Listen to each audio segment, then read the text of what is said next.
Thank you. No, no, I wasn't on that.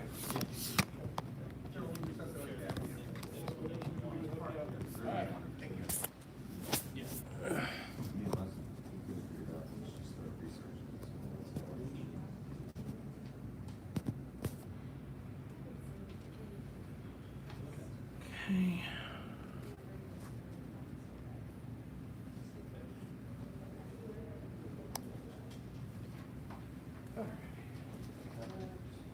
The big size of the I got it. He sent it to me.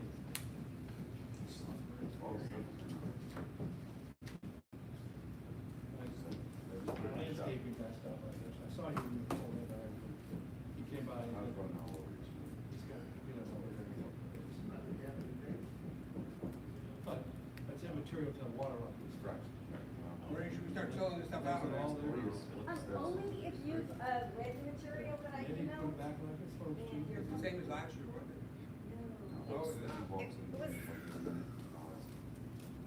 a packet like Otherwise, I'm this gonna turn the car. that I emailed. Oh. You wanna look it over and then, you know, Okay. sign it? They'll do- Email it to me. Okay, okay. So when did you send that out? I just sent it out. Okay, just today. But I have hard copies here in case. It's just a lot of Stuff. stuff to, no, stuff. Sure. But just in case I want some. Yeah, what is it? The, onboarding, Oh. packet for all the board members. Same thing we did last year, except a little different. You have a lot more information in there. Last year, all you were required to do was the, Public Meetings Act and the Public Information Right. Act. And, yeah, they, not slipping those certificates, let's do it. I know I have the others.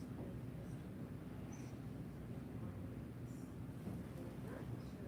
You mean from last year or this year? I did not see it this year. Yeah, the Open Meetings Act and. I wouldn't believe that. The original one that we decided, I think this was good as long as you did that. 3 hours. Yeah, our time's here. So I sent, never sent you the letter. And the letter was saying, Okay. take these, trainings, Okay. these two trainings. Okay. Online training again. Okay. And then get it back to you. After you, Yes. So, another note. Okay. and then send me your certificates on those trainings.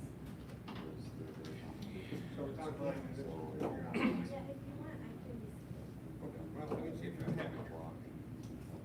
Light on that, mics are on. There. What do you say? Doing all right? How about yourself? Crazily busy, but you know. That's actually a good thing. It's in the shipyard for about a month or so, so. Road a week extra to kind of get it in the yard situated. So that means you got a vacation. My leave off, they had a higher third one, or someone just on the people who know bridges. So those guys get to from training station and get started today. That's today.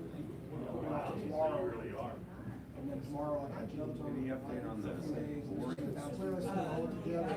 I can only stay for a minute because I thought this was yesterday. And I have my small Bible in the house. So I got already a lump on my head. That's all right. That's all right. That's my bad call. In fact, I was gonna just sit over here next to Randy. Do you have any particular? I have two things I just want to say. I'm gonna do a 3-minute thing when we get in. Okay.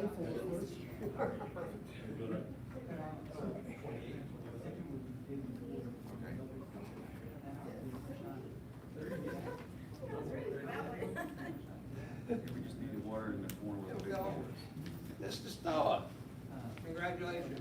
Thank you. Nice to see you, man. Chief. Chief. I saw you. I see you over there. See how we trick you over? He did. Yeah. Chief, how you doing? Thank you. As long as we don't have to tear up sidewalks, tear up parking spots, that's fine. Small? How are you? I'm all right. How about Good to see yourself? Doing well? Doing all right? I am. Good. All right. How are you? Didn't even see you there. You snuck in. Yeah. We're DePaul University. There you go. Yes.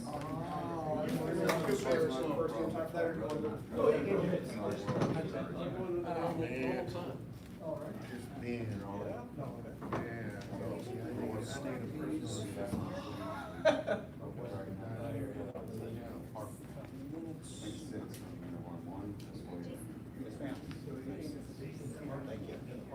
Thank you.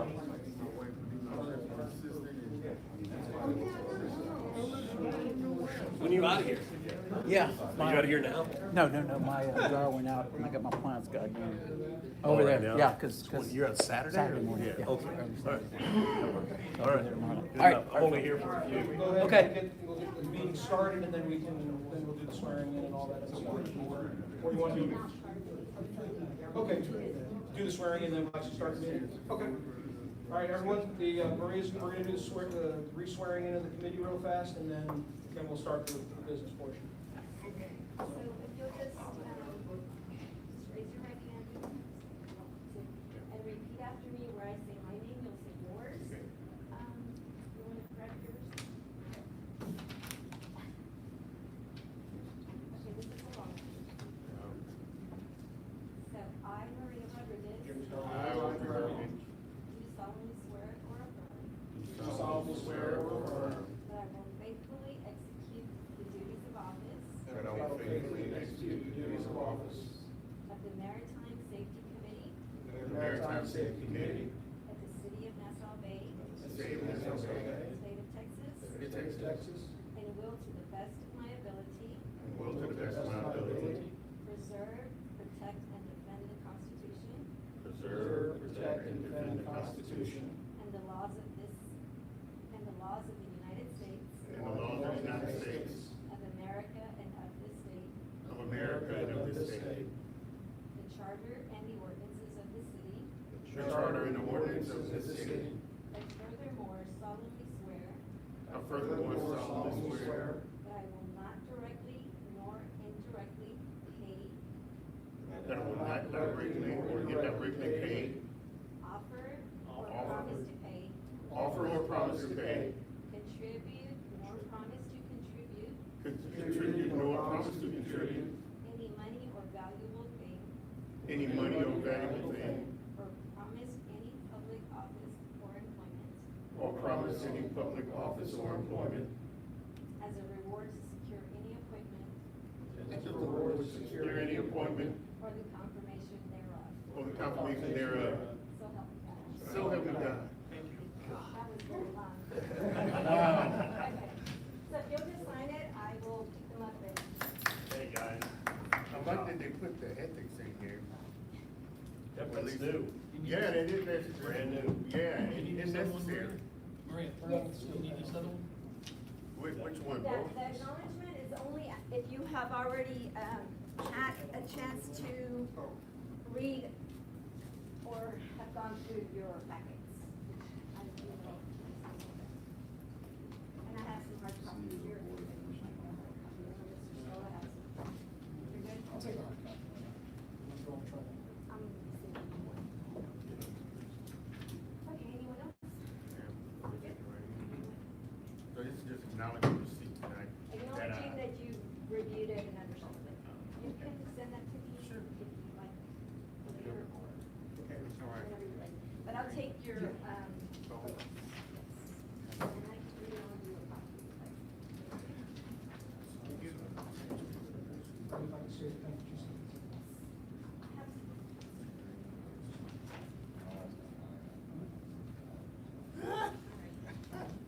This one's already. This one's meant to make already, it's already dead. I don't think I'd have the courage to ask, so.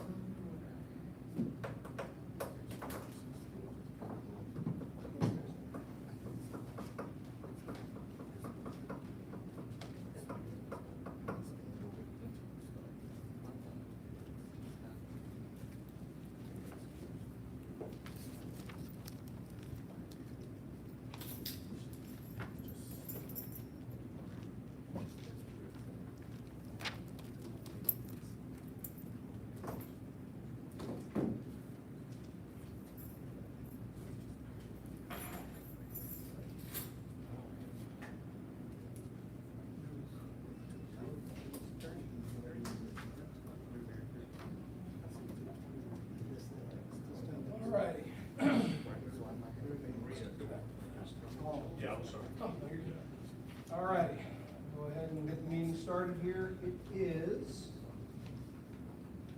4:06, September 4th, 2025. This is the call to order for the Maritime Safety Committee meeting. September 4th, 2025, City of Nassau Bay, Texas, 1800 Space Park Drive, Suite 200, City Council Chambers of Nassau Bay, Texas, 77058. This is the call to order. Roll call. Start down. Mr. Small? Audrey Hervey? Tim Shaw. Jeff Wooden. Okay. Tim Crow. Brian Brown. The citizen. Mayor's here as a citizen today. Okay, all present. Elias is here as Paul's representative today. Citizens' comments, this time will be taken to receive comments from the general public. Please limit your comments to no longer than 3 minutes. Do we have any takers? Name, rank, and This serial is number. where, because I thought this was gonna be yesterday, so I have commitments here, but I really wanted to just make 2 points. And I think everyone sees that, when you come tomorrow, because there's a celebration for Margaritaville. But Margaritaville now is real. And the reason I bring it up tonight, just because I want you guys to ponder, is there will be a marina part of this. There is, as part of the development, there'll be a minimum of 150 to probably 250 boat marina that's gonna be there, okay? So when you look at the things around, the survey, things around what you're looking at, even out just some of our residential waterways, you may wanna start thinking about, is there some channels that we wanna say to do things where there's like directed in and out, ingress, egress of boats that's really defined, because that will also keep people from, just doing silly stuff in different places. But in any event, just all things that go into having now, a year and a half from now, a 150 to 250 boat marina, that planning needs to start now. The other is, as the chief and Tom, the chief of the fire department, is in the budget, there is monies for cameras to be able to provide security for not only the parks, but also some of our residential waterways. I think the city staff and Paul and these two gentlemen could really use some, consensus as to, if we do that, where would we put them? Because there's a lot of back and forth between how to make sure there's privacy for citizens, how do we make sure it's not onerous for law enforcement or enforcement, but yet at the same time, make sure that we have control over our waterways. The big thing is, I want to make sure we don't overtax the use of our boat, and if we have tools that will allow us to mitigate how often the safety boat needs to be out there, that's in our interest. If we can do that, then that would be something that would be of value. So I just wanted to raise those 2 points that, again, be aware, 150 to 250 boat marinas going to go in behind the soon-to-be Margaritaville, and there is monies for cameras for both the parks and the waterways. That's all. Just real quick, this is gonna be in addition to the marina that's already there by Park.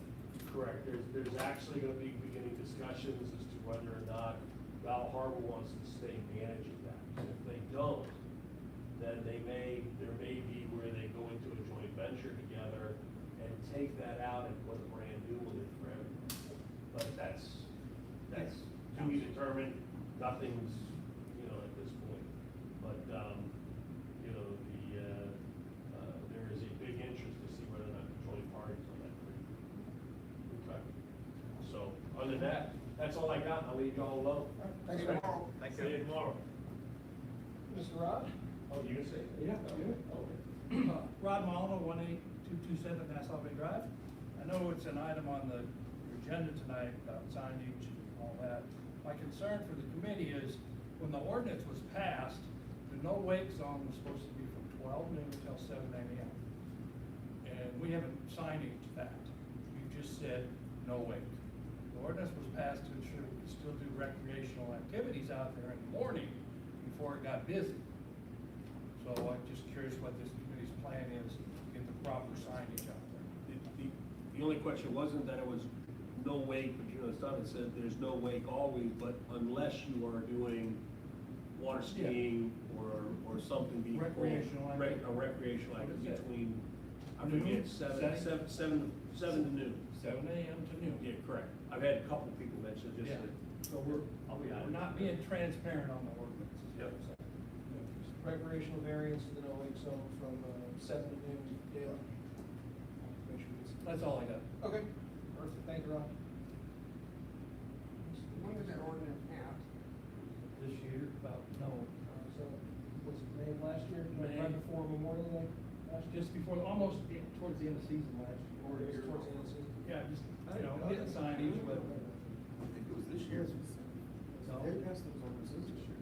last year. It just took that long to get the sign. Was the committee in place then when that was passed? No. Because I didn't know that was part of the ordinance at all. No, it just, the committee was formed after that passed. Okay. That's where we're behind. Definitely get something figured on that. We'll add that to our discussion when we get to the subcommittee report in 2 seconds anyways. Okay, real quick, committee member comments. Jason, I'll let you kick it off. Go around the table. The only comment I have is just continued observation. It seems like that, adherence to the no wake zone, so not necessarily taking into account that, because I wasn't there at the time, but the adherence to the no wake zone seems to be pretty, good from what I see. Weekdays and, weekends. There's always a few exceptions, but, I've been pretty impressed at the, kind of change in behavior, that's followed. Nothing to add. I see the same thing. One of the comments is some of the lights are out, so one of the voters running called me today before the meeting, wanted to make sure I knew that one of the lights are out. Right there, if you go inside the code, have one floating booth, there's new floating booth, and there's lights out.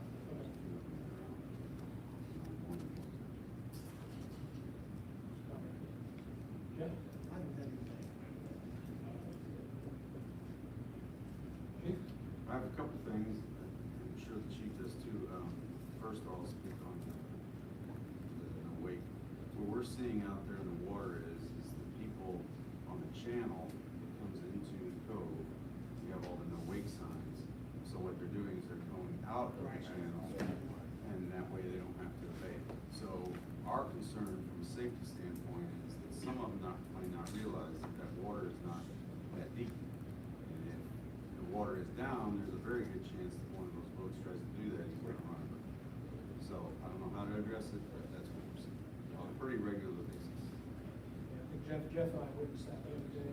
Went down to the boardwalk, take a look at a couple of things. There was a boat, as we came in, the boat was stirring the channel. The second he made the turn, it slowed straight down. Yeah, and like you say, even in the channel now, for the most part, they're in a way that they're just going. Right, they're going outside. And there is a little bit of a safety concern, like I mentioned. Yeah, Sure. Don't create the weight. Yeah, and that, and if they wanna skirt out and not take that channel because if they don't wanna go so slow, they run aground out there, who are they gonna call? Right. All right, so I wanna talk just a little bit about. Sorry, on that, Chief, if they run aground, do you go out there or will you direct tell what you have to do? It will depend on the situation. If it's 10 degrees outside, or there's a heavy storm coming, or there's potential of injury, or if their boat is, it's handled on a case-by-case basis. We have done a few this year. So I just want to throw out some numbers since, as of Monday, Labor Day, Marine Patrol is over. We'll be out there patrolling any longer on the weekends. Our season is, this is fire police, goes from Memorial Day to Labor Day. But since January 1 of this year, the fire department has completed 610 man hours. 37 of those were for maintenance, 13 and a half were for public relations, 105 and a half were training hours, 217 man-hours for response to 16 calls that we've done so far this year. 239 man-hours for just the safety patrol. There's 33 days from Memorial Day to Labor Day that we were assigned that task. 25 of those days we were out, 7 days were missed, mainly for rain or weather. I want to say that if you all remember, there was some concern about whether the fire department was going to have enough captains and enough drivers. Well, let me tell you that I have 3 people that worked their butts off all summer. Those 3 people made sure that every single one of those shifts were covered by volunteers. So we did our job, and I'm pretty damn proud of it, quite frankly. So that's volunteers that are working during the week and then spending their time out on the water here to get this job done. So he's one of them. Rod was one of them. Don Hands and Chuck Dickerson were the 3 people. Do you have any more in the pipeline? We have 2. 2 in the pipeline? That's quite a commitment for those gentlemen, and I'm very proud that they did it. That's all I have. So Chief, where does the patrolling kind of end? The patrol, towards the creek? We start at Leeward, at our boat marine. We go out, and mainly, they spend a lot of time in the cove. I know. But they do go out into the creek, and they'll come up probably throughout, up around the park. Depends on the driver and what's going on that day. Sure. So, it depends on the law, whoever's, the police officers is in the boat, whether he wants to stay there or if you gotta run a call. There were a couple of times that we ran calls from there. I think we ran the one boat fire, and there was a couple other calls that we left the patrol to go to a call. But, the creek does get into the creek as well. So somebody wanted to comment that they really appreciate somebody being out there the other night after dark. I don't know if it was us or who was out there. Somebody It out could have there. been us, it depends on the They night. can tell who it was. We run calls at night. There is some night training, not a lot. It could have been us. There's other agencies that are up in this area as well, so. Sure. And that's what helped us, I think. The other comment I'll make is about the cove itself. Very drastic reduction in activity. There's a lot less boats than there used to be. There were some days we go out, there might be 10 or 15 boats, so. Then others, obviously the holidays, there's going to be more, but even those, I don't think we saw the amount of boats that we have in the past. And then on the comment about the Hilton Marina, or the new Compass Hotel, 'cause that's what it is, there was a marina there before with about 200 slips. So, I used to run charter business out of over there. So one thing's gonna happen, it's gonna have to be registered there. It's Oh, yeah. very shallow. Whoa. That's all. Real quick, do we think the activity is lessened just because of, just, Well, I can set, so these guys will be on the boat, but I would spend every Sunday, every day they're out on the water on Monday. And I stood or parked my truck up by the park numerous times when our boat is sitting there. I saw boats coming through that channel and they saw that boat turn on and left. So just having the boat sitting out there, and a lot of times when they're out, that's where they'll post up and that's where they'll do their stops. And the chief can talk about all the stops they did this year, but, yeah, I think the boat has been a huge deterrence. I think it's a big part of it. I think the other additional, on piggybacking on Chief George, additional enforcement or proactive is the other agency that are coming in and utilizing the Leeward Station. Yes. We participated in the July 4th BWI and DWI operation that was organized by the port and Harris County DA's office. And our Leeward Public Safety Marine Station was the official rest area, refreshing area for all of this area, all of the Clear Creek, Clear Lake operations, that they could come over here. We share the code with all these other agencies to come in here, and they come in, they use it to take a break. So they leave notes on it, wipe off board, thank you, etc. So that's been just having the visual appearance of the other agencies coming through also has helped us out. So, If you don't mind, go I'd ahead. like to add on to, I want to tell you just a quick story because I like to brag about our department. It goes along with the other agencies. So every month, the fire chiefs from the region meet. And in those meetings, we have representatives from the county, the Texas Parks and Wildlife, sometimes Forest Service, and the Coast Guard. There's a new Coast Guard commander now. He's been there at the time of that meeting, which is about a month ago. He's been there about 5 weeks. So maybe been there 2 months. He and another one of his lead officers, I don't know their rankings, but of all the fire departments in the room, they made a comment that they wanted to thank Nassau Bay for all the work that they're doing out there to assist the Coast Guard. And I thought it was a very awesome compliment. It's great when you get compliments from the public and different things, but when you get those compliments in front of the people and your peers, I was very proud of that. And since then, they are now calling us directly and asking us to go out and check this room. So that relationship, based on all the work that we have done, is very good. Very good. And they're trusting enough for us, because it takes them 30 minutes to get down here. So a lot of times they'll call down to some of these other agencies that have got at least $500,000 grant boats and ask them to go, and they can't even put people on the boat to do it. Well, they know that when they call Nassau Bay, they're going to get a crew with them.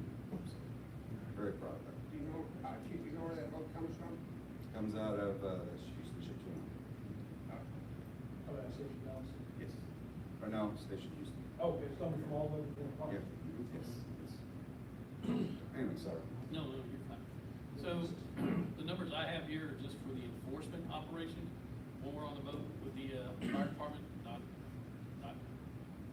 pre-launching, not post-launching, or maintenance or anything like that. This is just the enforcement hour. So there were, out of the 33 weeks, we had 84 enforcement hours. We actually had 10 out of the 33 days of the operation. We had 10 days where we had limited or no operations because of weather this year, which is a little bit higher than usual, I think. Yes, it was. There was like 3 weeks in a row, I think. Yeah, we had quite a few. So the numbers that we have, we had 3 assists. There was 1 medical call that they made while out on the boat. 11 stops for information, just informing people about things in the code and stuff. We had 103 safety checks of boats. Yeah. 26 noise complaints. And those were not complaints that came in from anybody on the shore or anything like that. Those are noise complaints that the officers self-initiated while they're out there monitoring and stuff. There were 9 weight violations that were observed, which I think is pretty awesome. Only 9 over 33 days. So that was a total of 153 contacts. There was 1 citation written. There were 29 warnings given. Nobody was arrested this year. We have 1 rescue that was assisting the big city with a fire department with a boat and dock fire, and that was on August the 3rd. So in 84 hours. So we had we also had another operation that we had. Sorry?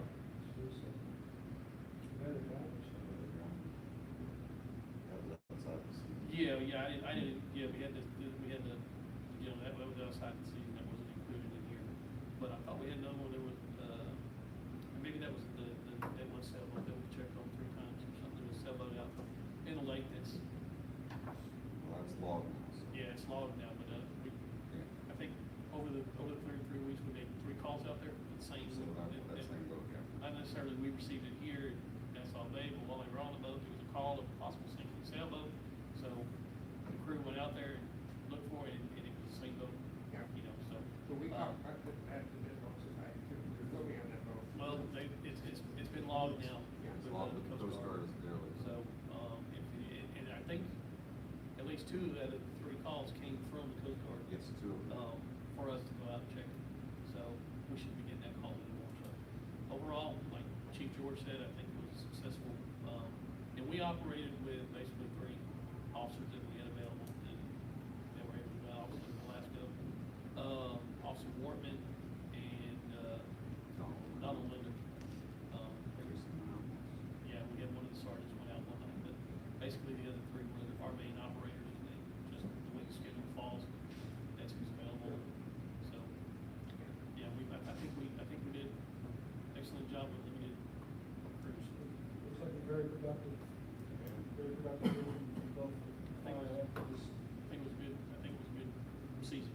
And I think the hours that we're doing it, 2 to 6, are plenty.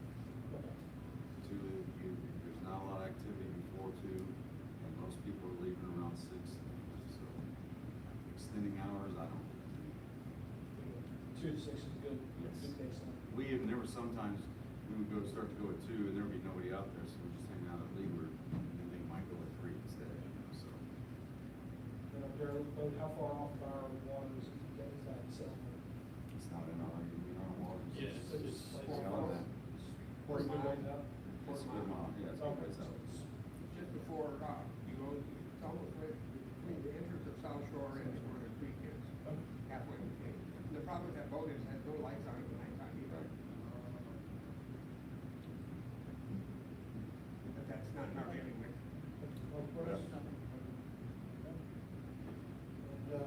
Really not much for me. Again, my apologies. I know we had originally spoken about having the meeting yesterday. I had a little brain fart, I'm aware that may have culpa. Snafu. Yep, little snafu, little foobar. You know, wrote the 4th instead of the 3rd, and thank you for everyone for being a little flexible on this. And I caught it way too late. It's like, well, within the 72-hour window, we can't change it with the Open Meetings Act. So thank you everyone for being flexible enough to switch over for And today. actually, I think the posting time is extended now after the 1st of September. Yes, The I- laws, it's 5 now- days, yes. it's 5 days. Real quick, just to follow up on Rod's, request, we did have a citizen committee last week or the week before requesting information about the ordinance, because they're out there trying to ski in the morning, 27 to do it, and they're getting feedback, or they're getting pushback from some of the fishermen and things like that are out there in the early, so. Okay. So I think, I don't know exactly what we need to do about signage, but it's certainly something that needs to be talked about. Yeah, well, I mean, the easiest thing to be is just to get another couple of signs made up real quick, and in the meantime, do a quick social media push out and say, hey, you know, this is allowed during this time, and then, you know, informing your crew, you know, because they're the ones that would be citing it if something were to happen. Yeah, So well, they're not gonna informing like your it. folks saying, hey, they're allowed to do this during this time. Yeah, we haven't received, again, we have not received any Short sign. complaints, marine operations from citizens this season. So it's all, everything's been just, as they see it, they've been self-initiated. We might see if there's like a precedent for that anywhere else on how that's communicated. Can you speak up a little bit? Hard to hear. I said we might see if there's a precedent for that anywhere else on how that, like a recreation time zone's communicated in an area. Not sure if anyone else really has anything as unique as we do. Which isn't necessarily a bad thing, it's just maybe kind of uncharted territory when it comes to that aspect of things. So, the other thing we talked about, just kind of going into the timing of the meetings, the last thing we left, or last meeting, we talked about setting up a regular time for the meeting. Yeah, and that'll be that's the last agenda item for today. Okay. Yeah, it's in the last regular agenda item. Okay, so let's go ahead and roll into subcommittee reports for the Aids to Navigation. This will be the review of all aids to navigation, remaining signs, buoys to be placed. So really, the one we need to talk about is, you know, we're already discussing with finding a way to, I guess, put out a sign once we find this ordinance verbiage, or we can cite the proper ordinance and get the, you know, that way we can find a couple spots to put, you know, where they're allowed to operate with awakes, water skiing at certain times. 7 to 12. I can send that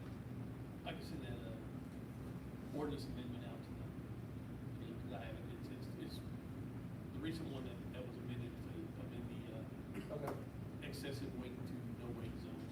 And that's the last paragraph in the ordinance is the 7 to 12 exception. So I'll send that out to the group when we get a chance. I'll work on the verbiage with you guys. So one of the comments that I have about our signage that we're using in the city says no weight zone, it shows about a 40-footer, okay? Putting a huge weight on it. Yeah, I don't know.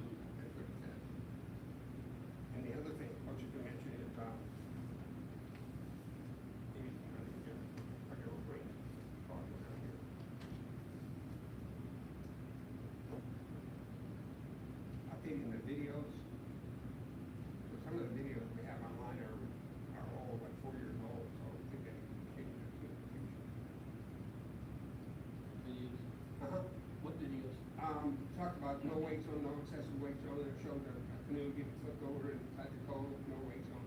So they're like, it's like 4 years Oh, old. the old city PSAs?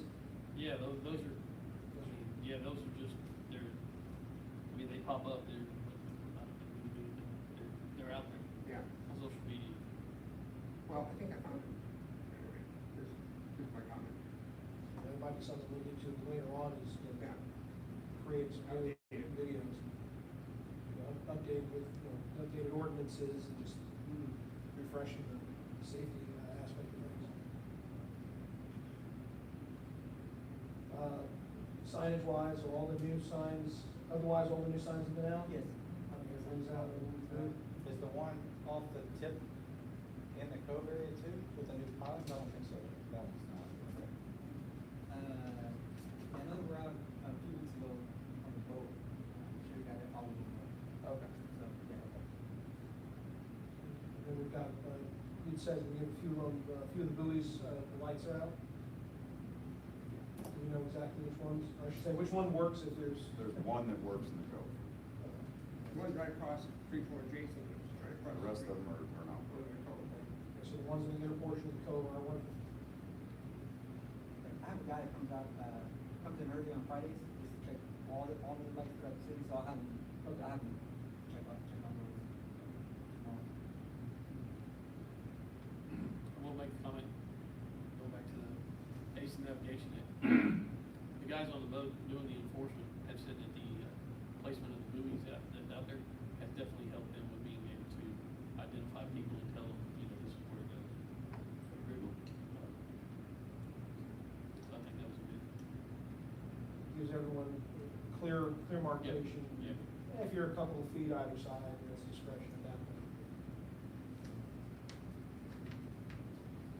All right, so that concludes the instant navigation. Old business, consideration and possible action. Approve the meeting minutes of April, May, and July of 2025. I know we get the July and the May, was the April, Jason, did you get the April one into? The April one I sent, quite some time ago. That was the one, the first one I sent, I didn't send the May until last She time. only included the first two, so we'll have to dig those out of mothballs again, and reapprove it for the following meeting. Yeah. So I'll need a motion to approve those, or if there's any changes on those, on the May and the July minutes.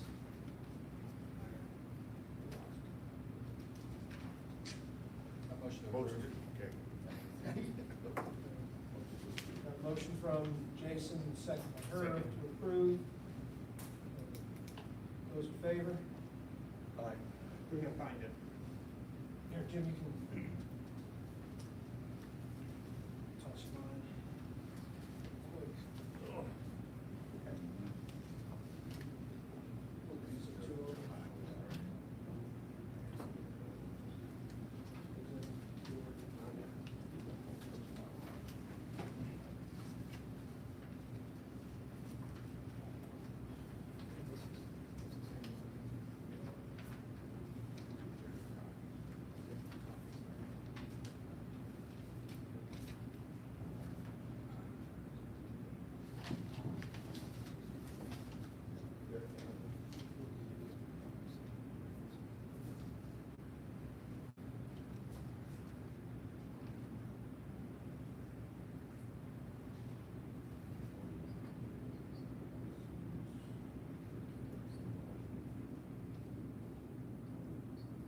Jimmy, good? Okay, so we'll make it five. Good. Okay, so we'll have to dig out April's again, that way we get them properly approved and signed at the next meeting. Item 2, old business, member update and discussion regarding expiration dates of member appointments. This dates back for a while. When we were all originally appointed, we all had the same exact expiration date. This is all 2-year terms. Since the committee started all on its own. The council met about a month or so ago. They sat down and they had gone over all the committees for reappointments, and then they had to take us and they had to split us into 2 groups, a group of 3 and a group of 2, based on expiration dates. That way we are properly offset as every other committee is. So I'm just gonna kind of let you know what council's decision was. So there are two, they're considering them 1-year terms, even though we've already been serving for a good chunk of 1 year, so be short of a couple of months essentially. Those who were, that council put in on the 2 1-year terms that will expire on 7/31/2026 will be Jim Stowa and Jeff Horton. The ones that are on the 2-year terms that will expire 7/31/27, myself, Audrey Hervey, and Jason Small. Now, when your term gets close to expiration, the city secretary is supposed to reach out and see if you would like to be considered for reappointment. They've been taking verbals, they've been asking people to go on and just quickly fill the application back out. And then council will meet in their July meeting, and they will decide to either include those who want to continue on, or if they want to move people on. It will be council's decision. So this is kind of an ongoing process for all the committees, right? Yeah, yeah, so now all the committees are supposed to now be fully synced up. So the new council gets sworn in, gets voted on in May, gets sworn in coming into June, and then in the July meeting, they will then have a chance to sit and go over everybody. Yes, Chief? Brian, you might want to clarify, because I don't remember, I know there was discussion from council, but I know there were some issues about verbal versus completing another application, so we got a full year till we get to that point, but might want to check with Maria, and I don't remember what council decided. I think So they want it to pay. they wanted They a want it- full yeah, they application. want it After this one. Yes. Okay, So so there you in the go, future, if going you want to forward. remain on the council, on the committee, you're gonna have to complete another application, not just an email saying, I want to stay on. Full formal Yes. application. And now, with that also said, there were 5 additional applicants to the committee. Jay Campbell, Alex Horton, former Mayor Mark Denman, Sanjana Sethil Kumar, and William Lawrence Todd. So if anyone knows them, feel free to encourage them to come to these types of meetings so that they can see how we do things. And should an opening come up, council's gonna would love to see, of course, someone who's been coming to the meetings and seeing what's going on. Usually gives somebody a leg up into the committee. So, with that said, that's really just an update and discussion. Any other questions on that? Pretty much all the info I have on it. All right, and then, going on to the consideration of possible action regarding the survey. Regarding questions to be sent out for the survey regarding usage and safety of public waterways and adjoining areas.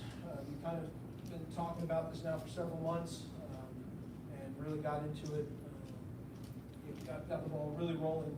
Last meeting, we sent the kind of the baseline questions that we kind of come up with. Last meeting, sent them off to her to put it all into a base form here. I guess we can start with the discussion. Herb, this is kind of your baby now. Yeah, well, what I did was, I took the questions, that Brian, jotted down when we were talking during the last meeting. I took those, and then I kept all of them as graphic questions, and I think there were only like four, maybe 3 or 4 questions that came out of the meeting. I incorporated them into, I don't want to say a new survey, but a survey designed so we can get to 10 total questions which includes 2 open-ended questions. So the total amount of questions is 15. That's why I wanted to just leave it at 2 open-ended questions. That should provide a lot of input that we can actually work on. But this is I think people have seen these scales before. It's something called a Likert scale.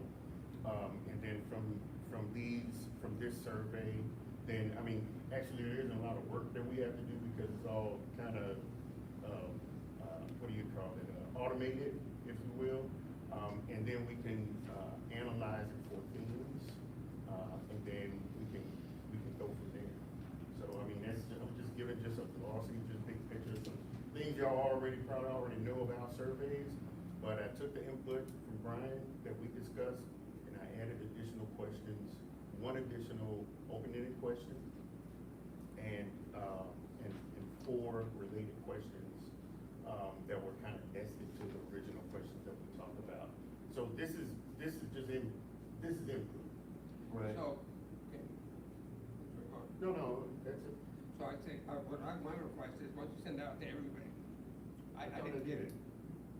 Did I The, not? the survey questions were sent to everyone. This is after Herb had compiled the questions. He sent it out about 2 weeks ago, a week and a half, 2 weeks ago?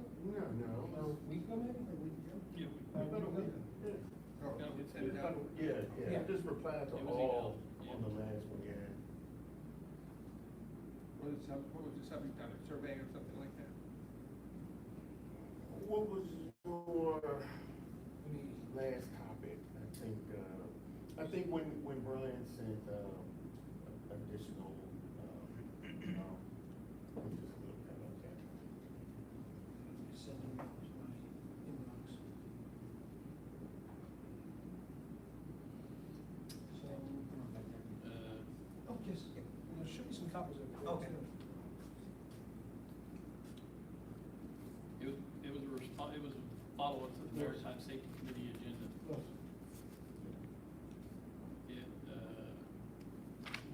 Herb sent his out on, Monday, September 1st.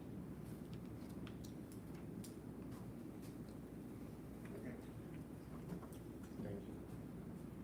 Oh, we'll walk it. Yeah, I have. And you, Probably and you're on, too. you're the second one on the email list.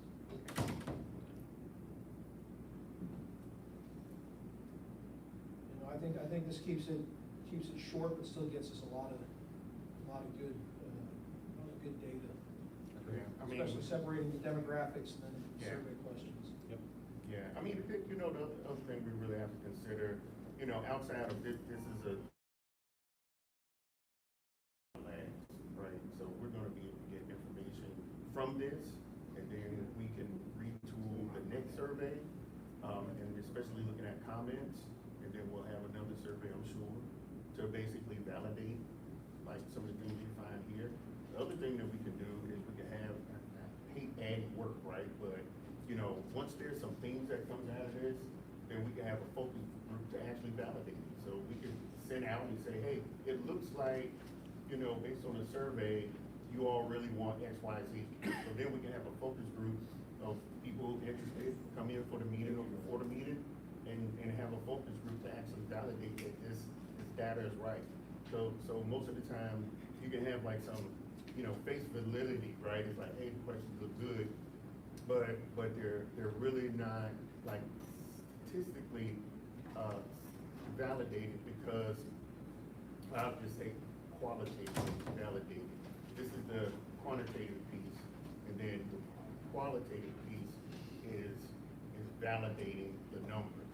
So we can find out via focus group if what this data reveals is actually true, because many, you know, people just aren't gonna fill out the survey.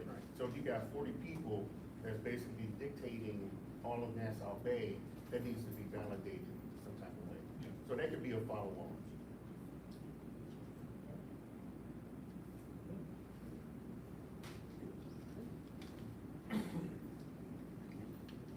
Any questions on the questions? I mean, it's not, for me, I mean, it's not rocket science, but it's pretty general stuff. So I'm looking at them, to me, it looked like they were really on target and covered a lot of issues we talked and discussed, really looked really good. I was just kind of wondering, maybe you touched on it, how do you process all this information? And, you know, it is a lot of information. Yeah, this right here, it just gets coded. I mean, something, I guess what we use, Survey Monkey. I mean, it's a button that you push. You know, there's some different ways of actually coming up with a particular theme. Kind of hard to do with 10 questions, but we could probably get some themes out of the open-ended questions, right?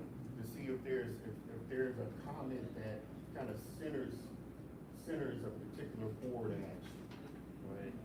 So, yeah, no, this is, the questions is, formulating those is the hard part, so I think that if we want a different question, again, this is what it came up with based on what we talked about, and a little bit more. So to me, it's notional, right? And there should be some discussion if we're missing something, you wanna add something, because we do wanna, right, validate it here, it's the face validity of it. No, you may kind of touch on it, but you want to Yeah. ask a direct question about people using the social media or, websites to communicate as a way to communicate with people about updates on the code and activities and safety. I'm sorry, could Do you you want to, rephrase? do you want to have a question that somehow ask people if they understand how to use the Nassau Bay website, and Facebook and social media, any electronic communications? I mean, I Get some don't, input on how people like to be, receive their information? yeah, specifically not that question, we could add 1,000 questions, right? But that's valid, maybe that could be captured in the open-ended question number 10. What Yeah. recommendations do you have for the city committee to better serve the community and voting residents?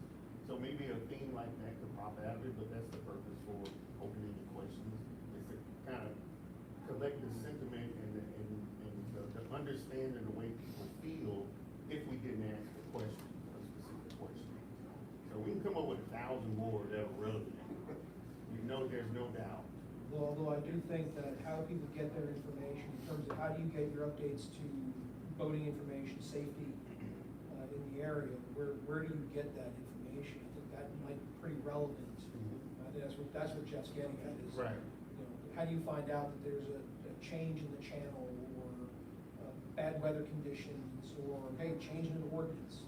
Where are you consuming that information from? Right, and I don't disagree. We could add 5, get rid of 5, talk about 3. I mean, that's what this form is for. So, yeah, I think it's valid. We can scratch out something, we can add it. We can have 11 questions.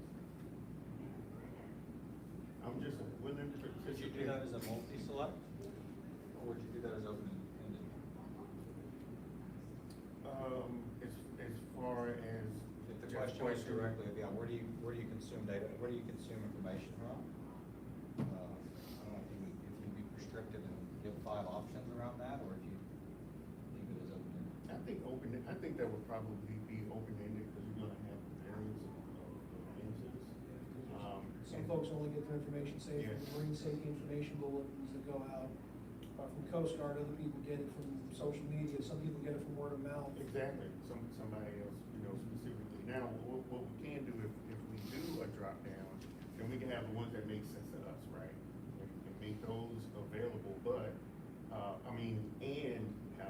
have a other, right, where they can actually put in something else. So I'm not gonna say it doesn't matter, but both ways you can do it. You can have an open-ended question where you can answer it, or we can have, number 9, multiple choice, if you will, that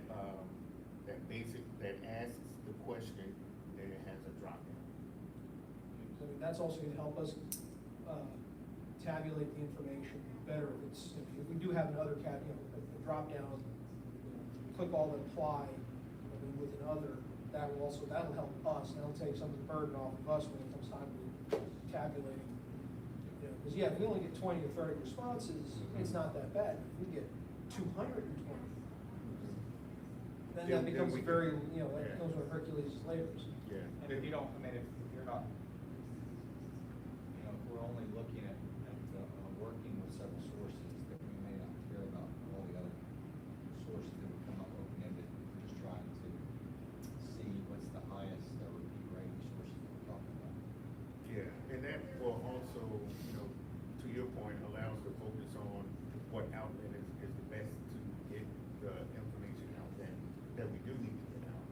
So that'll be the primary source, not eliminating the other choices. So I think they can pinpoint something, so we have.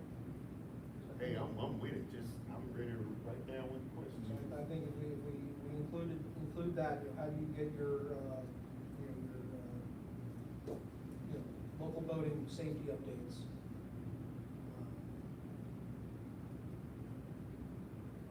And then put the drop downs, say social media, marine safety information broadcasts, word of mouth,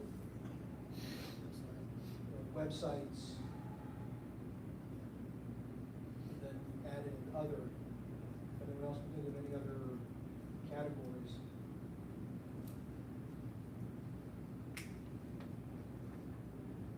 Include that as one of the questions, so we can bump this up to 11 survey questions plus the 5 demographic. I mean, that gives us a good, and actually that one might actually be more towards the demographic side. Possibly, I don't know, how do y'all feel? Do you think that might be more demographic question, or is that more of a? It aligns better with the demographic questions.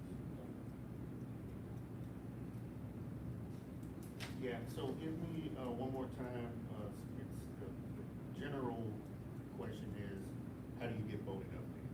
Yeah, how do you get voting safety information updates? Okay, and then, the choices that you say, just one more time? Social media, Okay. websites. Word of mouth. Word of mouth. Marine safety information broadcasts, US Coast Guard. Coast Guard auxiliary, et cetera, et cetera, et cetera. Or I'll pull over by the Nassau Bay Safety Patrol. I'd say that's word of mouth for that one. Yeah. How do you get in front of Judge Holly? That would be under other.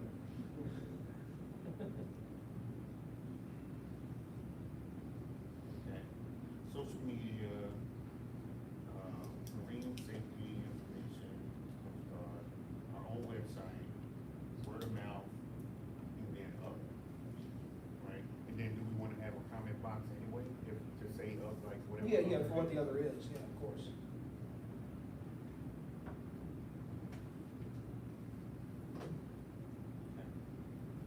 I'll judge it, but I've got to go take care of some other business. Appreciate your time, Chief, thank you. Thank y'all. Thank y'all.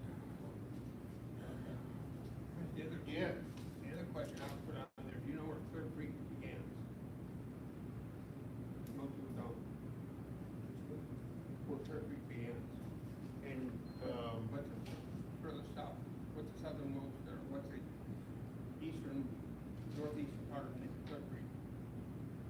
I'm just saying, that most people know where Clear Creek begins, or ends. So they know where it begins, up in Montgomery County, somewhere Clear Creek starts, but where it ends is in Clear Lake. so if we got, data from that, yes or no, right? What value does that add? What do we? Just knowledge into the waterways. Clear Creek really ends where the Nassau Bay Peninsula goes down to Clear Lake. Huh? That's the end of Clear Creek, when it comes to Clear Lake. Yeah, I guess the question is, just my. does that impact how we would, anything that we would take action on or do?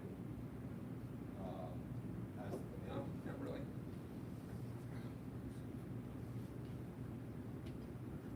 Probably not.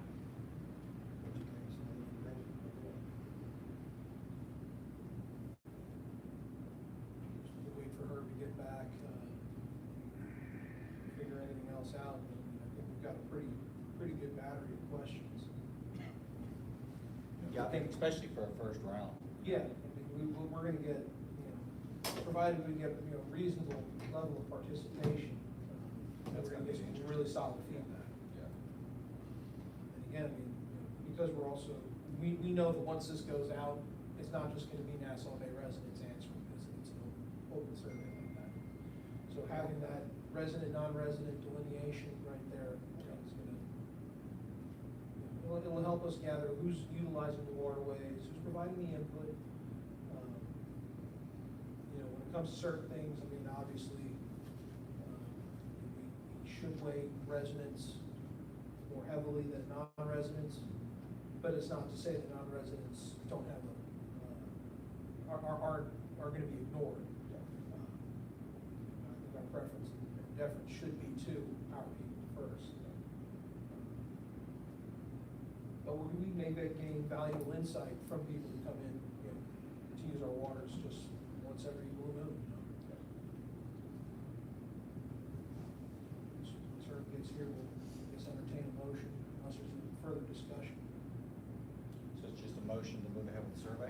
Yeah, and then, since Herb the running point on this, I'll have him interface with Paul to launch. So, Herb, what we were saying is unless there's additional discussion or anything, I'll entertain a motion to move this along and with you as, preferably since this is your baby, we'll have you as the point to interface with Paul. Okay, for the survey? On getting the survey launched on Okay. that. So we'll just need to entertain a motion and, A motion to move ahead. okay, so we have a motion by Jason, second by Jeff. All in favor? Aye. 5-0, there we go, motion carries. Okay, new business, this is gonna be an interesting one, this to me is gonna be a fun one. Consideration possible action, providing recommendations to the city manager on signage and parking, including loading and unloading by small boat launch and docks on Upper Bay Drive Boardwalk. So, out of Paul's comments last meeting, he had mentioned that they've got this kayak launch, this older kayak launch next to the finger piers that the city has now acquired off of the Nassau Bay HOA. And what improvements can be made, they've already gone in, Public Works has gone in and redone a lot of the woodwork in there, replaced, Ladder. you know, put a ladder in, they've added probably, like, 40 some odd boards at least. Put the lights The on. ladder. Yeah, did a very good job. It looks great. And so Paul asked us to kind of provide some input on how to make the amenity as accessible, usable, and presentable as possible. And so to keep within not having more than 2 of us meeting at a time, I took Jeff out there on Tuesday. He and I went kind of just a quick cursory walk around. So if you take a look at your the photos that came in the packet, we took a bunch of shots. And some of the recommendations that we came up with, you know, we looked at it and we saw the launch is a little on the steeper side, especially if you're trying to walk a kayak down. So a couple of possible things to look into would be a rail, a rail launch system, you know, basically guides with some wheels in it. Kind of you just place your kayak on it, let it go down. That way you're not trying to cart this thing down. You know, and then on the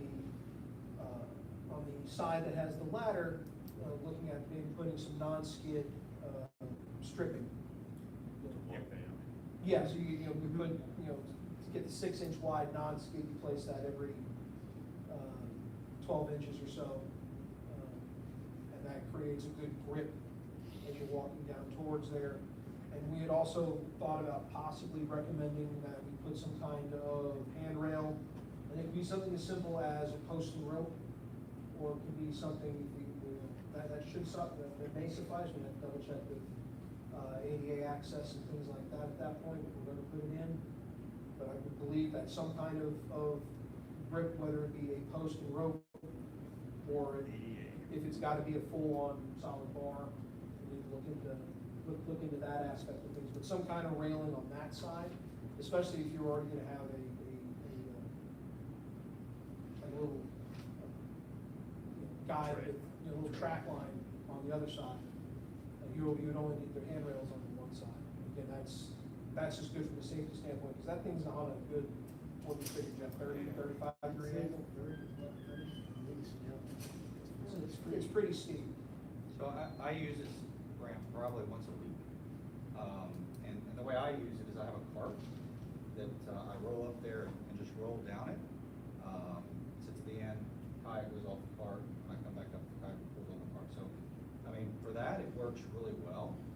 The only time it's a challenge is when the tide's not low, right? That's the big problem that, like, I've experienced with it, is when the tide's really low, the a fixed, then it's very hard to Yeah.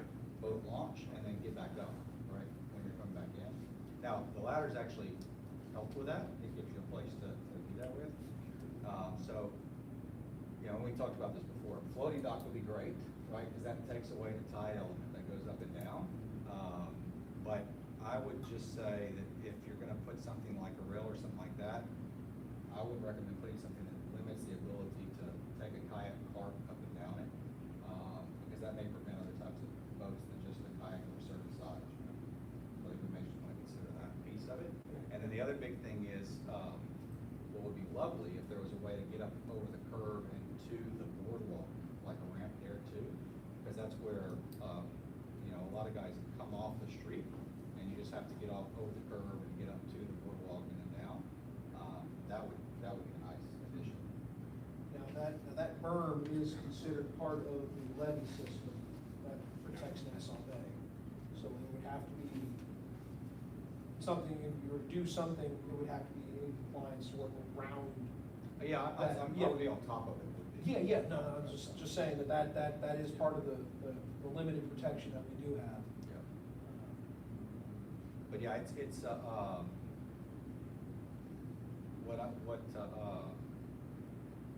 I think, again, the biggest problem that I've experienced with it, and I've seen others experience with it, is just the fluctuation in tides, with relation to where the dock is.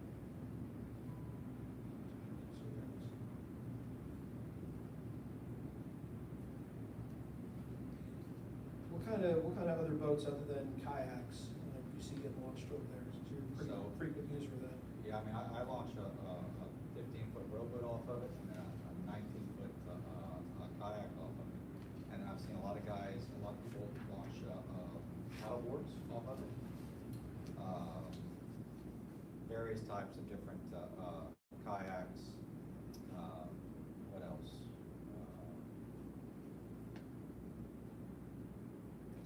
That's probably most of it. Jesse, do you notice many trailers? Never seen a trailer, no. I've never seen, most guys are coming, they're unloading out of the back of the truck or off the top. Yeah. And most of them actually park on the other side of the street where Morris's open lot is, like one of them park there. Or some people will drive up, drop off, and then go park somewhere else. So that's what I'm doing. And that's gonna be one of the things that we discussed a little bit further down, is gonna be the whole loading, unloading. Right, when you use the word small boat in there, what does that mean? So when I'm thinking small boats, I'm thinking, you know, kayaks, small little rowboats like, nothing bigger than about 10 to 12 feet, plastic. That dock area over there is a lot, you can put a 25-foot, 20-foot boat in there very easily. No, you're talking about the dock, you're talking about just the launch. I'm talking about the dock. Okay, he's no, talking I'm about- talking about physically, what you're physically gonna launch. You're not gonna launch a 28-foot boat from No. that ramp. We're looking, right now, we're looking at just the launching through the ramp. Okay, I got you. Yeah. Yeah, no, I mean, the piers are their own thing and whatnot. Okay. But right now, the focus is Okay. what can get to the ramp. That's gonna Yeah. be kayaks, you know, some of them. SUVs. Yeah. It's not gonna be anything power driven unless they've got a small little electric motor that they throw on afterwards. Very light, incredibly lightweight stuff. That's very hard on that ramp. Well, Yeah. Jason done it before, I guess, but that's very hard on that ramp. You got a motor on the back of it. So yeah, with the ladder there, a rail system would limit the ability for some of the wider. Yeah, yeah. What's about the widest? And I don't know that, I mean, the other piece of that is from a rail system. So usually, the rail systems that you see for kayaks are on a floating dock and they're horizontal, right? So you sit on them, the kayak's not gonna go anywhere, and there's arm rails, and you push yourself off, right? I've never seen a rail system on a slanted surface, because I think it'd be a little bit of like a launch. I think you can get in it and shoot down, and that could be pretty dangerous. Yeah. So I think if you, like, over in Armin's Bayou, they've got a nice one where they've got, again, a floating dock, they've got a wide walk that goes down to it. You walk your kayak down there, you place it in the rail system, you sit in it, and then you push yourself off. Right. how long has this particular kayak launch been here, Jim? I think you would know. Jim, the chief, it's been, you guys have got super long standing. As long as I can remember. It's still, I mean, How many structurally, years? How many years? Oh, how many years? It's been a long time. Yeah, I never remember not. structurally, it's still Structurally, it's still good. in sound shape, yeah. Okay. 'Cause like we said, you know, the floating dock, I know that the Parks Committee has talked about that floating dock over down there at Braun. This may be a better spot, long-term. Including probably there. When you do that though, here, you're gonna get out of the water quite a ways too, so. But I think it's all good. We at one time talked about putting a marine station up along this bulkhead, and one of the decisions that affected us not doing it was because of the amount of turbulence. And that's I mean, just tide natural. change is one thing, but you even get a good thunderstorm and that water is white cap and that thing's Yeah. just. Yeah. And those things work on those cheap little metal poles, the ones that, the pictures I saw, the one they want to put Oh, yeah, they in. want These little metal poles that auger into the mud about 2 foot, they won't Oh, last yeah. long. You're talking about the floating dock? Yeah, the ones that they had tried to get the city to buy. That's, because they, I mean, when they were talking about putting on the creek, my experience is those, if there's wake, they get torn up really bad. Yeah, one last, Yeah. one last. So I He said he's spending $1.3 million putting that kayak launch in. Oh, you want Has anybody been by to look at it yet? Where is it at? Just right off El Camino? I didn't even know, I knew I knew they announced the project, I didn't know Oh, that they they started. yesterday they were laying the beams, they've been working on it Okay. still for the last 3 Is months. it by the nature trail? Yeah. Well, I don't know if there's a nature trail, talking it's about on Lee the, City? it's on the west Yeah, Lee side of City, Eager yeah. Bay, Yeah. back from where their launch is Yeah. under the bridge. Has anybody been over to see how, what they're gonna, their launch system Yeah, gonna look like? that's our newest, paddling pad. Right. Floating dock. It's gonna be a floating dock there? I don't know, I just know that they've been building it. So it's, you're saying it's by the boat ramp? No, it's up from the boat ramp. Yeah, it's a little It's on the south other of side. the boat ramp. Yeah, so there's the, on the south side, on the southwest corner of that whole, 270 Yeah. interchange there. Call it. They spent a lot of Lee money. City Nature Center. Yeah, they've got a little protected little cove there. Yeah, I was just curious to like, see No, what I they're. didn't even know they'd actually started the project, so they announced it last month, but I didn't see any. They've been working on it. It's nice. The funding is gonna be like almost $1 million, isn't it? More than that. 1.2 million. Yeah, For just yeah, a small boat? yeah. Well, they gotta build the road into it, there's more than just. Yeah. It looks like they're doing it. Are they extending the, because that's not an wake zone. This is back inside. Yeah, You know, when you come around the corner. When you come under the bridge, you know, there's no wake there. Yeah. You come around, there's a big cove back there. Yeah. It's pretty well protected. Okay. I'm just curious what they're, maybe worth looking into. Yeah. There's some nice examples out there. I mean, again, the one armored body's nice, I've seen others, but, I just don't know, you know, how they would, I just see how they have to hold up. I think that'd be a good subject to study that, because there's a lot of options. Seabrook's got a nice one in there, that's a very shallow piece of water. Yeah, I think we should kind of canvass the area, I mean, no sense in reinventing the wheel if it's Right. already been made. Right. So let's, you know, we can look into that, see what other areas have done. I do think in the short term though, we definitely need to get something to at least get people some more short footing. So that, like I said, those 6-inch wide non-skid treads, I think we should definitely look at putting down 2 to 3 foot long So they- strips. Just on the edges, Uh, you're saying? well, at least- So you don't wanna drag a boat across. Exactly. No, yeah, no, Exactly. I'm talking just down Where like the. where you would walk to and from the lap. Yeah. Yeah, and leave the launch side Yeah. free and clear. Would it make any sense to use some sort of rubber mat or astroturf as a kind of a strip? It's substituting for the rollers, allowing the boats to slide easily without, being bumpy and hitting wood. You can, but I mean, actually, the woods, I mean, all the fasteners are down. Like when I take it, I just let the boat slide down the, if I don't use the car, I just let it slide down the wood, which is what most people do. Now, have something like AstroTurf may be great for that too, like an outdoor carpet or something. You just have to then maintain that. So I mean, what's the wear and tear on your bottom? for doing this every weekend for a season. Just letting it roll down and then dragging it back up. Yeah, I don't bug me. Okay, it's not tearing up the equipment or anything? I know a young gal, I talked to her about this stuff, we're gonna have a ladder, and she said, thank you. She's a young gal, comes over there, she can't be but 25. She uses it quite a bit, real nice gal, she's very happy with this. The paddleboard? Huh? She does paddleboard, yeah. Yeah, you know what I'm talking about? Yes. Up the dark hair, Yeah. real nice gal. Yeah.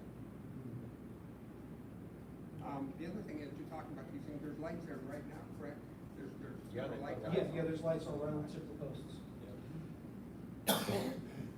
That'd be another area for a camera possibly. Later, that's just later subject. Yeah, I mean, I wouldn't put it straight on the post, but I mean, you've got the trees that are right there, you got things that are higher up. Put the camera up out of the way, a little better view, and it's not right in the face you're trying to. The other thing too, possibly consider is, I've also seen them where now that they've put them in a boat slip. And so you could possibly use one of the boat slips for something in that, and but then you have to have a way to get down to these. That's also an option. Because your boat slips are already closer to water level and horizontal, Yeah.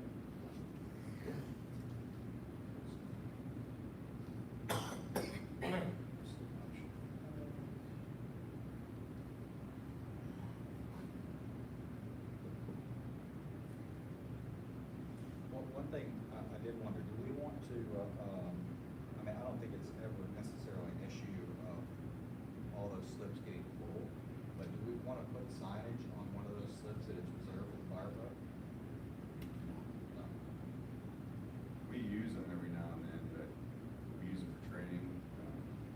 If we have an emergency out there, we've used both that ramp and the finger piers, but we don't need a reserve spot.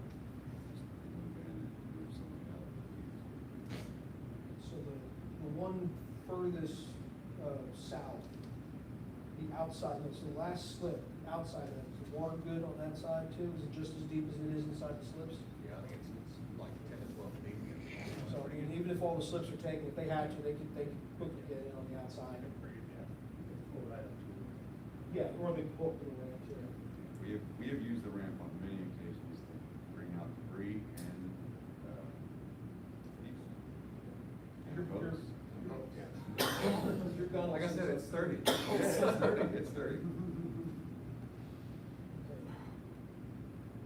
So the next thing that Jeff and I kind of took a look at again were the finger piers.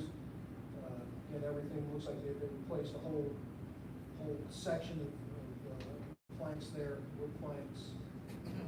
Everything looks to be in really, really good shape. Now, the big question is, do we want to recommend to council at some point about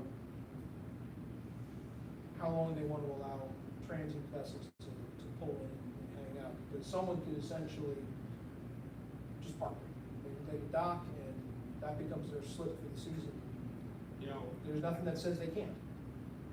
I did that a few years ago, left my boat in there, and that is a mess after 1 week. I mean, so much growth going on the bottom. I mean, the reality is, very few people use it. Right. You know, one thing as far as safety is concerned, I've been to a friend that got caught out in the cove when the storm came through. He's got a 3-year-old and 5-year-old girl. I said, one thing he could do is try to get out of the weather and throw in the park at these piers. Because he's sitting out there and doesn't know what to do. That could be a huge good place to put some line over there already so they can just grab the line and get into it. Because those piers are kind of little, the width is pretty deep. They're pretty decently sized piers. With slips. Like I said, I mean, is that something we want to best recommend to council that? Let's just table that. I say we table that. Oh, yeah, and that's, and so we're just this is kind of the discussion portion of things. And I think when we get to that, it might be a matter of signage before it becomes, problematic with the development that's occurred with water and whatnot. So, Yeah. Because right now, the signs that are there right now is just, if there's an emergency, this is the emergency contact number, this is the address, and also if you order food, you know, from one of the food delivery services, this is the address to bring it to, versus going all the way down to, say, outside of Phil's house or any of the other homes, down there. Phil's house. And there's no fishing. Oh, yes, and there's Yeah, no no fishing from this. That's the place already, we have the numbers or the address. Yeah, it's already got the address and then everything on that, so it's already a registered address. Okay. Is it marked on the outside of the bulkhead? We don't have to put the sign on it, right? It's on the sign, but again, it's one of the Pretty standard small sign, sign. yeah, it's one of the standard road signs, it's not there's nothing that says 1/8 whatever, Upper Bay Drive. So it's. In big lettering, it's all, Yeah. yeah, you got it, but you do have to pull up in order to see it. So a voter would see it, not the general public. The general public also sees it from Upper Bay Drive. If you get right by the finger piers, and the ramps to them, the sign is right there by the access to the boardwalk right there. So there's one from Upper Bay Drive side, and then there's one from the water side. Okay, the next thing is do we want to delineate or recommend that they delineate or mark off a loading, unloading zone for, you know, for the kayaks, canoes, et cetera, right out in front there, 15, 20, however long it takes someone to grab a kayak, to put it in the water, and then move their vehicle. So the whole thing is supposedly non-parking, right? Correct. The whole piece. So if we're concerned about, I don't know if that's, you know, if we're concerned about the legality if someone stops and unloads, then maybe. Like right now, if someone's unloading, I'm concerned that they would become an issue of citation. It says no parking, doesn't say no standing. That's a Chief Cromie question. I mean, I don't, that would be the only reason I would think of that you would want to need to designate a certain zone for it. So if someone grabs the detective real quick. Good idea. Let's leave that up to the chief. But again. But we it's- can, so if that's concerned, then we can, you know, go to like a 15-minute, whatever, 10-minute unloading zone like they Yeah, do. because here's the thing, we had this very nice amenity that's not heavily, it's used, but it's not like heavily used. Yeah. You know, people park, like you said, they might park across the street, or they park further down, and that was one of the things that Jeff and I were kind of looking at is you've got a long stretch, and, you know, if you load or unload a kayak, because we weren't sure were people bringing kayaks in on trailers, which is why that kind of question came up earlier, or people just kind of having roof racks and truck beds and whatnot. To Wait load and and see, unload. wait and see. You know, and then do we recommend a loading, unloading zone, time limit for that, you know, put that in the immediate vicinity of the ramp, and then request that they then move further down. Because the other thing I've never, that I can think of, seen anybody park there. I mean, I see people park by the benches, even though that's no parking. But I've never noticed anybody, you know, leaving a vehicle there at the boat. Do you notice any cars parking, Jason, in front of Morris's lot? Oh, yeah, yeah, but that's legal. That's legal. Yeah, mine is not. If you live in Nassau Bay, you kind of know that it's Yeah. legal. Yeah.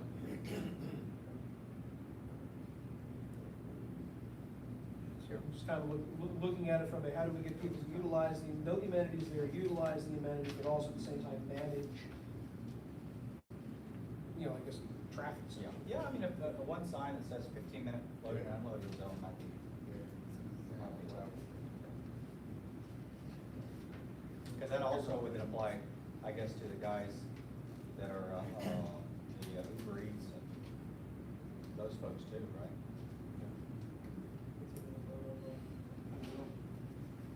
That may be something that we'll have a deeper discussion with the members of council, so ultimately they would have to change the rules to put something like that.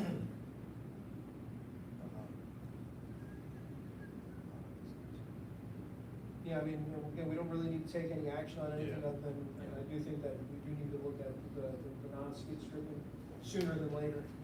And then start looking into handrails or some kind of, you know, just support system. Because it is a very steep. Let's do, one of those, all of us go out and start taking Yeah, yeah, supposed to start gathering, seeing who's done what, in other places. So, I don't think we need any action out of that.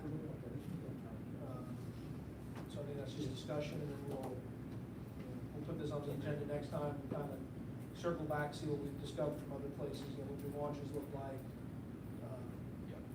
We'll check with Chief Crony and see, would it necessitate a specific loading, unloading zone, hey, 15 minutes standing only, and then off you go? Or is it just one of those things where they see something, officers see somebody actively taking their stuff, putting it, to an amenity, and it makes sense to do it right there versus having to cross the street. It's one of our busiest streets. All righty, now so we don't need any action on that. So last piece of new business is to set the next meeting date, including setting a permanent day for the monthly meetings. Jim would recommend that we maybe look at setting a set date every month versus the every 6 weeks. As I tend to live my life in 6-week cycles, 4 weeks on the boat, 2 weeks off. But again, if you want to do every month on a specific day, You can always log in, right? I can usually log in, we can get someone with someone to put their phone on, that way I can be heard. And I think there's, going back, I think it'd be a lot simpler for us to get that organized in our head too. Okay, if we wanna look at that, what works for everybody, I'm kinda game either way. Kind of open, but it seems very frequent to me every month. I guess as long as we have a lot of activity going on, it works, but,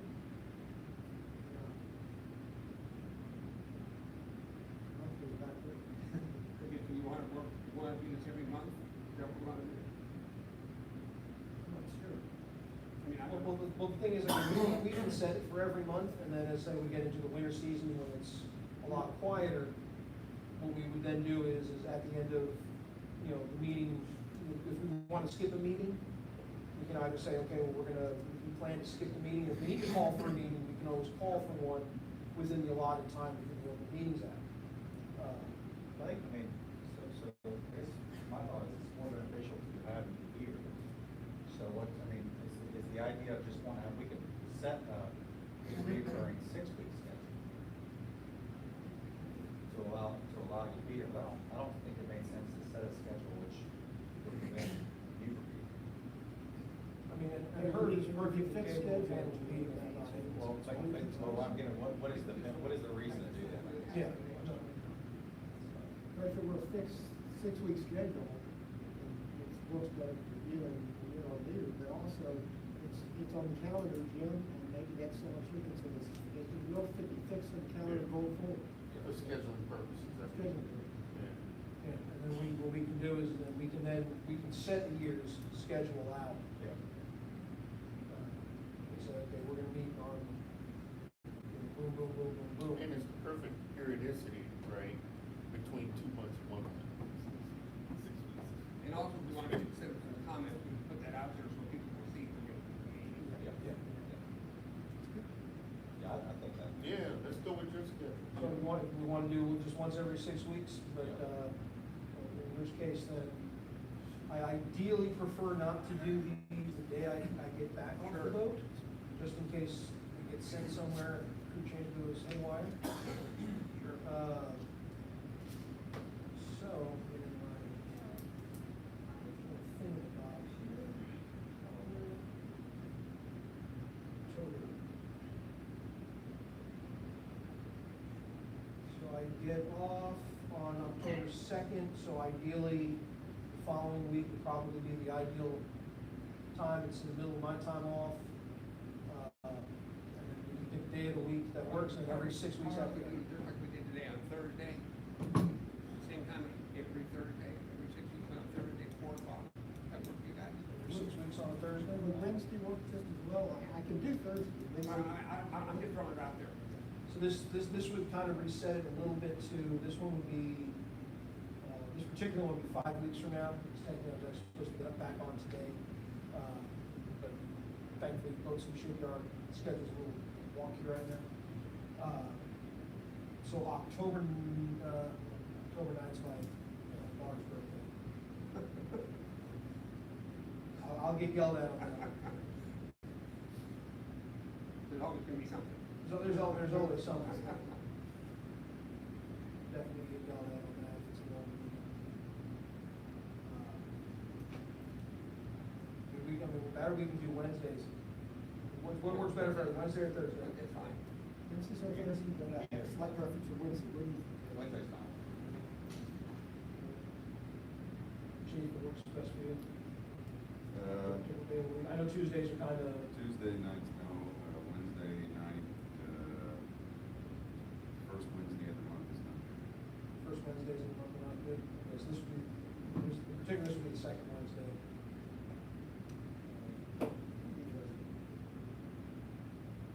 Thursday. Which one works best for you, Joe?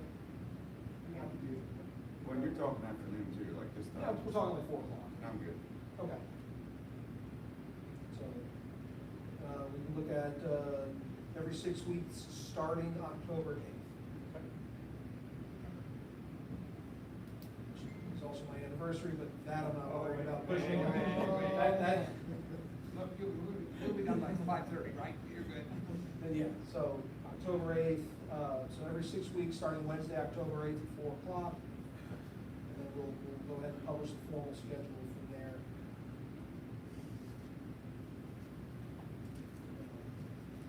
So we'll need a motion, and a second to set that as the formal schedule.